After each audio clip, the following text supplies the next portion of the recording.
Bonjour et bienvenue dans notre nouveau numéro de droit et sciences de ce jour. Chose promise, chose due. Je vous avais promis que nous allions dans nos prochaines émissions entrer maintenant dans les vifs de notre sujet que nous avions abordé, que nous n'avions fait qu'introduire la fois passée, qui portait sur la levée du moratoire portant sur l'exécution de la peine capitale et donc sur la pertinence ou non, l'existence ou non de cette peine en droit congolais. En d'autres termes, que dit le droit congolais au sujet de la peine capitale?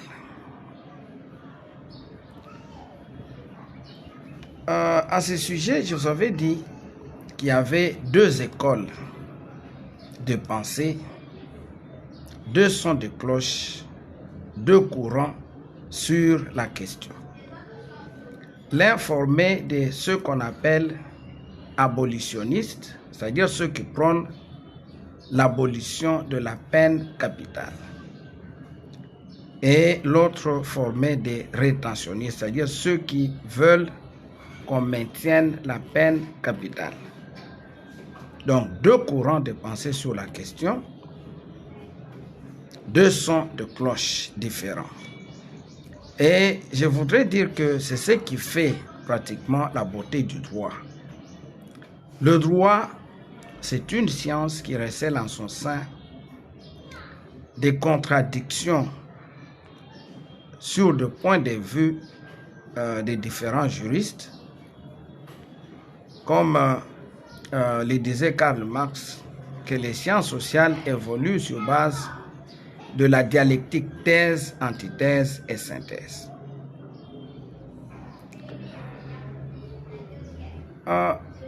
Qui peut donc parler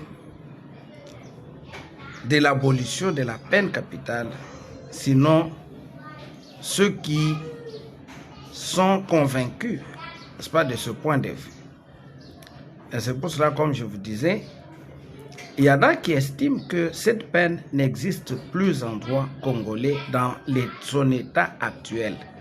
Au-delà de ce que nous pouvons estimer être des pensées philosophiques, c'est-à-dire un raisonnement, n'est-ce pas, sur ce qui doit être le droit, mais examinant ce que le droit est lui-même actuellement, ils estiment que dans notre droit actuel, on ne peut plus prononcer la peine capitale. De ce nombre est mon cher ami et confrère, Maître Mathieu Lukusa, chez qui je me trouve aujourd'hui et que je me fais le plaisir de vous présenter, qui va donc parler de ce son de cloche, l'inexistence de la peine capitale dans notre droit. Et comme moi je ne suis pas de son point de vue, je préfère lui laisser la primeur pour que lui puisse vous dire pourquoi il estime que la peine capitale n'existe plus en droit congolais. Cela étant, cher confrère Mathieu Lukusa, je vous dis bonjour et je vous présente donc, je vous accorde la parole pour que vous puissiez exposer votre point de vue sur la question à l'intention de nos téléspectateurs. En attendant, je vous invite, chers téléspectateurs, chers amis, chers compatriotes, à vous abonner massivement et faire abonner les autres, à aimer, n'est-ce pas, la vidéo et à la partager au maximum pour que, comme j'ai dit, nous puissions chasser l'ignorance qui parfois peut nous amener à la dérive. Donc, chers confrères, vous avez la parole pour exposer votre point de vue et moi, à la prochaine parution, je pourrai, vous conviendrez avec moi, détruire votre point de vue avec d'autres arguments aussi scientifiques. C'est ça la science. Vous avez donc la parole. Grandement merci, mon cher ami Godefroy Ilunga. Bonjour, chers téléspectateurs. Je voudrais avant tout préciser que je ne suis ni du courant des abolitionnistes et encore moins des rétentionnistes. Ah, ok. Mais je voudrais cependant exposer l'état actuel, que dis-je, les droits positifs congolais, l'état du droit positif congolais sur la question actuellement. Alors, avant tout, je voudrais préciser que toutes les lois organiques tirent leur existence de la loi mère, qu'est la Constitution. La Constitution que certains définissent comme étant la loi fondamentale d'un pays, donc la loi mère de toutes les autres mères, de toutes les autres lois. Beaucoup de lois, sinon toutes, doivent tirer leur existence de la Constitution. En ce qui concerne la question, les sujets sur lesquels nous partageons,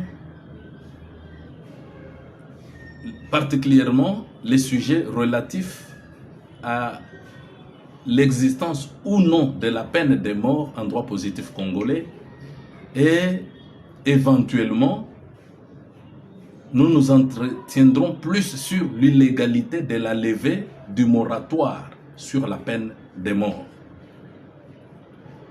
Si nous essayons d'interroger toutes les vieilles constitutions de la République démocratique du Congo, je veux dire les constitutions d'avant l'actuelle constitution, elles sont presque unanimes. Toutes ces constitutions ouvrait une brèche qui permettait aux législateurs congolais de pouvoir organiser la peine de mort. Il en est ainsi, par exemple, de l'article 6 de la Constitution du 24 juin 1967, qui reprend pratiquement la même formulation que toutes les anciennes constitutions, ainsi que celles qui l'ont suivie. Dans ces dispositions constitutionnelles, il est dit « Toute personne a droit à la vie et à l'intégrité physique. Nul ne peut être soumis à la torture ni à des traitements inhumains ou dégradants.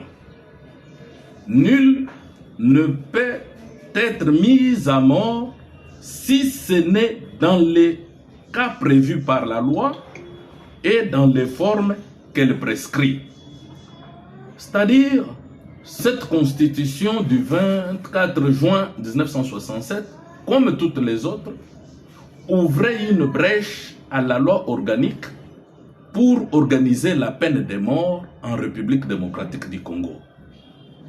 Mais lorsque nous essayons d'interroger l'actuelle constitution, celle-ci, quant à ce qui est de la peine de mort, est muette. Elle n'est pas largement muette, mais est trop d'useuse. Il en est ainsi, par exemple, des dispositions de l'article 16 de la Constitution de 2006, telle que revisée à ce jour. Il est dit « La personne humaine est sacrée. Point. L'État a l'obligation de la respecter et de la protéger. Toute personne a droit à la vie. Point. Toute personne a droit à la vie, à l'intégrité physique, ainsi qu'au libre développement de sa personnalité dans le respect de la loi, de l'ordre public, du droit d'autrui et des bonnes mœurs.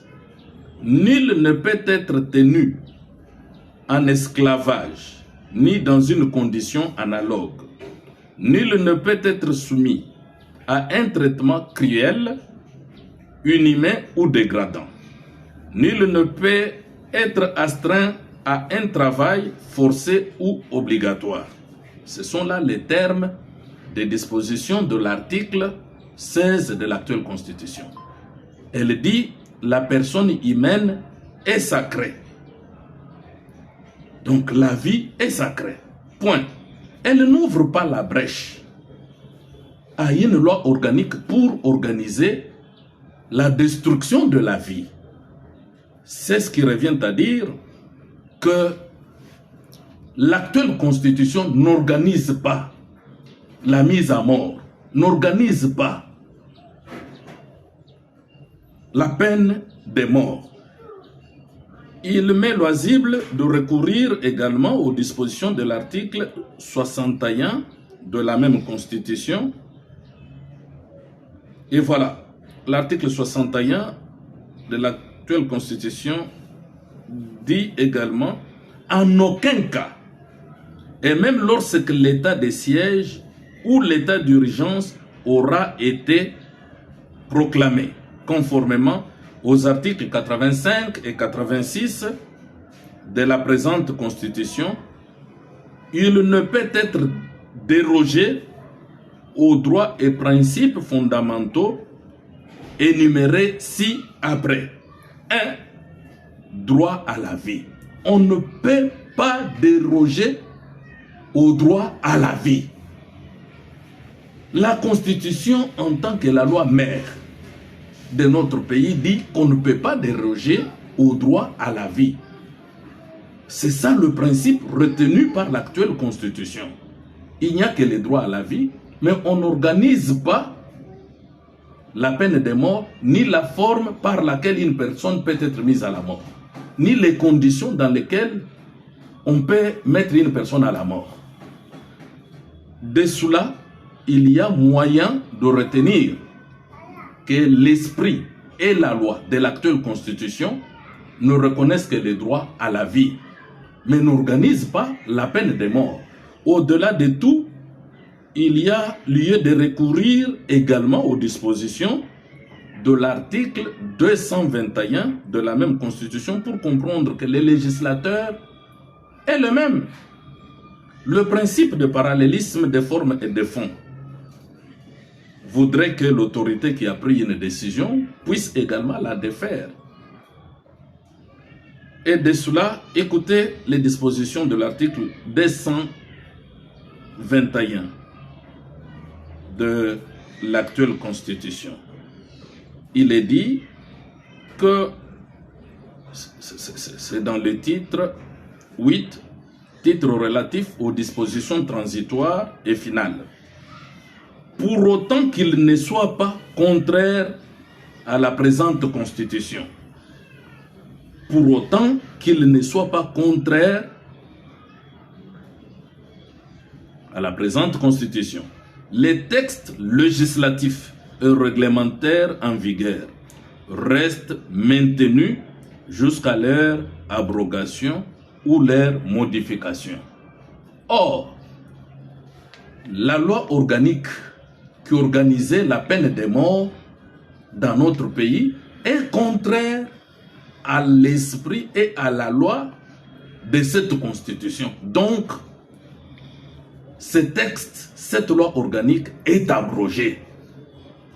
Il s'agit d'un même législateur. Il a abrogé déjà la peine de mort. Parce que la peine de mort est contraire à l'esprit de cette Constitution. C'est là notre entendement et elle constitue notre petit apport en termes de l'analyse du droit positif congolais. Je vous remercie. Ok, merci bien, chers confrères. Je crois que l'exposé est excellent. Je crois que nos abonnés auront suivi le fond de votre pensée. Les sujets sur lesquels nous sommes en train de nous entretenir aujourd'hui, c'est que dit le droit congolais par rapport à la peine de mort. C'est pourquoi j'ai dit que nous n'allons pas nous embarrasser des arguments des lege ferenda. Donc, qu'est-ce qui devrait être? Nous sommes dans qu'est-ce qui est réellement? Que dit le droit? Ce n'est pas qu'est-ce que le droit devrait dire, c'est qu'est-ce que le droit congolais, quelle est la position du droit congolais actuellement. Mais je crois que vous aviez parlé également, vous aviez évoqué, dans l'informel, avant que nous puissions être ici, vous aviez évoqué aussi le problème de du statut de la CPI, du statut de Rome. Peut-être que vous avez oublié ça. J'en parle. Parce que... Grandement merci Godefroy de me le rappeler. Je disais à propos que les traités internationaux régulièrement ratifiés par la République ou signés par la République démocratique du Congo en tant que loi internationale ont de la suprématie sur les droits internes, ont de la suprématie. Or, la République démocratique du Congo est signateur, a ratifié les traités de Rome. Or, ces traités s'opposent à la peine de mort. Elles s'opposent à la peine de mort. Parmi les peines énumérées, vous ne trouverez pas la peine capitale, vous ne trouverez pas la peine de mort. En tant que telle, c'est là aussi une raison de plus qui fait que je dise ou que je confirme que en droit congolais, cette peine en réalité n'existe plus. Au regard d'une part de ce que je venais d'exposer en rapport avec la Constitution, oui, mais aussi en rapport de ce que le Congo a ratifié plusieurs traités internationaux qui abolissent cette peine, qui abolissent parmi lesquels le traité de Rome par exemple. Donc, au regard de la suprématie des lois internationales sur les lois internes, nous constatons que cette peine ne devrait plus être démise, donc n'est plus démise en droit congolais. Avant que je n'oublie, c'est là que je souligne quelque peu aussi que la levée du moratoire sur la peine de mort est inconstitutionnelle, elle est illégale à mon sens. Et c'est compte tenu de toutes les raisons que je venais d'évoquer. Merci. Donc, pas seulement la levée, mais aussi le fait qu'on continue à prononcer. Parce que la levée, le moratoire ne portait que sur l'exécution de la peine de mort.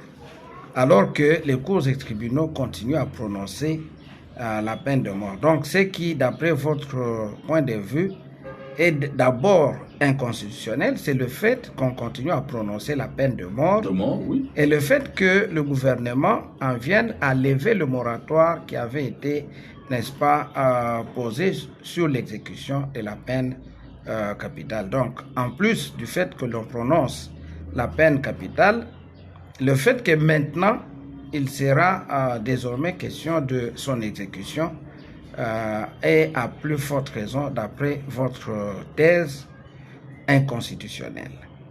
Je crois que c'est le point de vue du professeur Nyabirungu sur la question. Bon, mais lui, il dit qu'il faudrait changer le code pénal. C'est comme si, bon, le code pénal, étant contraire à la Constitution, devrait être changé, et c'est ce qui mettrait fin au prononcé à l'exécution de la peine capitale. Non, mais je crois que le point de vue de Maître Mathieu Koussa est un peu plus exhaustif. On sait que, comme nous le savons, une loi qui devient inconstitutionnelle ne devrait même plus s'appliquer. Et donc, même, on n'a pas à attendre qu'elle soit abrogée, mais elle est déjà abrogée du fait de la Constitution. Donc, cela étant, je vous remercie, chers confrères, et je promets que je viendrai aussi avec un autre son de cloche. Et comme je l'ai dit, c'est ce qui fait la beauté du droit. Le droit est très beau, on sait que, et c'est pourquoi je crois que c'est vraiment enrichissant que nous ayons, que vous-même, vous puissiez vous exprimer sur la question. Je ne peux pas être rapporteur de votre point de vue, mais que cela sorte de votre propre bouche, je crois que c'est une très bonne chose, que nos téléspectateurs qui vont beaucoup l'apprécier, donc nos téléspectateurs vont apprécier, et c'est ce qui fera qu'ils vont beaucoup aimer cette vidéo, la partager. Cela étant, chers compatriotes, je vous dit encore une fois bonjour chez vous et à la prochaine.